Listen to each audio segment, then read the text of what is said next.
Bonjour, bienvenue à cette séance de l'intégrale consacrée à Jean-Luc Godard. On présente deux films qui sont considérés parmi les grands chefs-d'œuvre de Godard, Allemagne 9-0 et Puissance de la parole.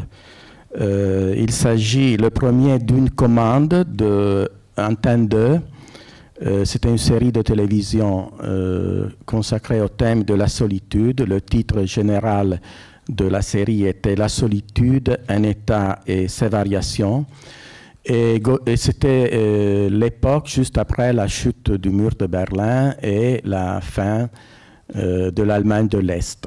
Donc Godard a accepté la commande, mais comme d'habitude, il a détourné complètement ce que la télé s'attendait de lui. Et il a voulu faire un film pas sur la solitude d'une personne, d'un individu, mais sur la solitude d'un peuple et d'une nation.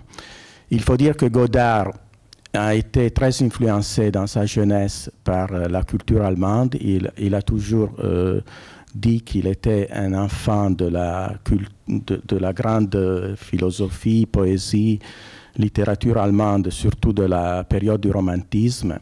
Et on a un peu oublié dans la critique de considérer tout ça parce qu'on a vu plutôt ce rapport avec la culture française. Donc, ce film a été pour lui l'occasion d'aller en Allemagne, il dit pour la première fois dans sa vie, et de filmer justement le passage de l'ancienne Allemagne à la nouvelle Allemagne qui était en train de se créer après la chute du mur de Berlin. C'est un regard donc très radical, comme vous allez voir. Peut-être Godard, c'est l'une des rares personnes qui a compris vraiment ce qui était en train de se passer. C'était le moment de toute la rhétorique triomphaliste sur l'arrivée de la liberté, la fin de la tyrannie et de l'arrivée d'une nouvelle Europe. Et par contre, lui, il a vu comment le pouvoir de l'argent était en train de se répandre dans toute l'Europe. Et il a vu plutôt ce moment comme une catastrophe historique. Donc c'est pour ça qu'il y a ce titre, un titre un peu ambigu qu'il faut bien regarder, Allemagne 9-0 ou Allemagne 90. Allemagne 90, c'est la date. Allemagne 9-0, c'est une référence, bien sûr, au film de Rossellini, Allemagne année 0, qui était le grand film tourné par celui qu'on peut considérer le maître de Godard, Rossellini, en Allemagne, sur les ruines de l'Allemagne. Et Godard a filmé, disons, les ruines de l'Allemagne de l'Est au moment où le capitalisme allait s'emparer de tout ça. Et il faut dire que c'est un grand film de montage.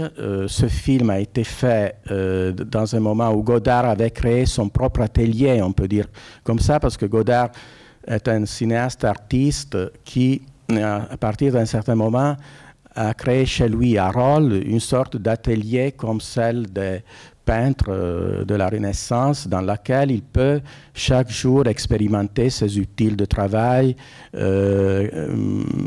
faire des trucs dans une expérimentation permanente. Et donc, il a travaillé pendant beaucoup d'années sur le grand projet d'histoire du cinéma, et ce film que vous allez voir peut être considéré comme d'autres de l'époque, comme des suppléments ou des films parallèles à l'histoire du cinéma. Il s'agit des films qui sont bâtis sur un travail de montage magnifique. Et il faut dire que Godard, dès le début, avait écrit un grand texte qui s'appelait « Le montage, mon beau souci ». C'était dans les années 50, qui était déjà une prise de position très forte par rapport à la théorie basinienne courante, même dans les cahiers du cinéma de l'époque auxquels Godard collaborait. Et donc, vous allez voir que ce film crée des chocs permanents avec le montage entre une image et une autre image, entre les images et les sons, entre les citations littéraires et philosophiques que vous allez voir. C'est vraiment un montage de la pensée. Et Godard considère dans cette période le cinéma surtout comme un instrument pour la pensée. Je rajoute encore, par rapport au film suivant, qui est Puissance de la parole, là aussi c'est une commande, ce qui est assez bizarre parce que le film est une commande de France Télécom et donc aurait dû être un film pour la promotion des nouvelles technologies du téléphone en France à cette époque-là. Et ce film est considéré comme un chef-d'œuvre de montage. C'est un film de 25 minutes, c'est un poème cinématographique qui joue sur le choc des rapports de montage entre les images et qui est bâti aussi sur des textes littéraires comme avec des citations qui sont certaines fois respectées ou détournées par Godard. Et à partir de deux textes, en particulier Edgar Allan Poe, un texte qui s'appelle The Power of Words, qui donne le titre au film, et l'autre c'est James Cain, The Postman Always Rings Twice.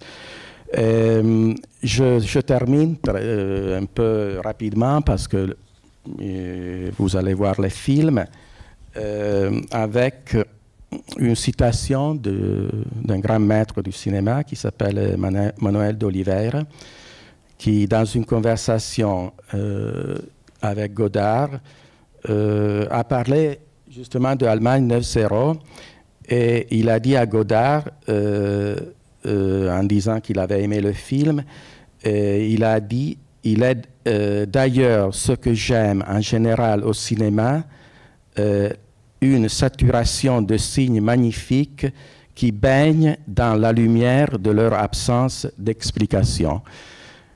C'est une phrase un peu mystérieuse que je vous laisse comme commentaire final et que Godard a aimé beaucoup parce qu'il l'a repris intégralement dans un moment des histoires du cinéma.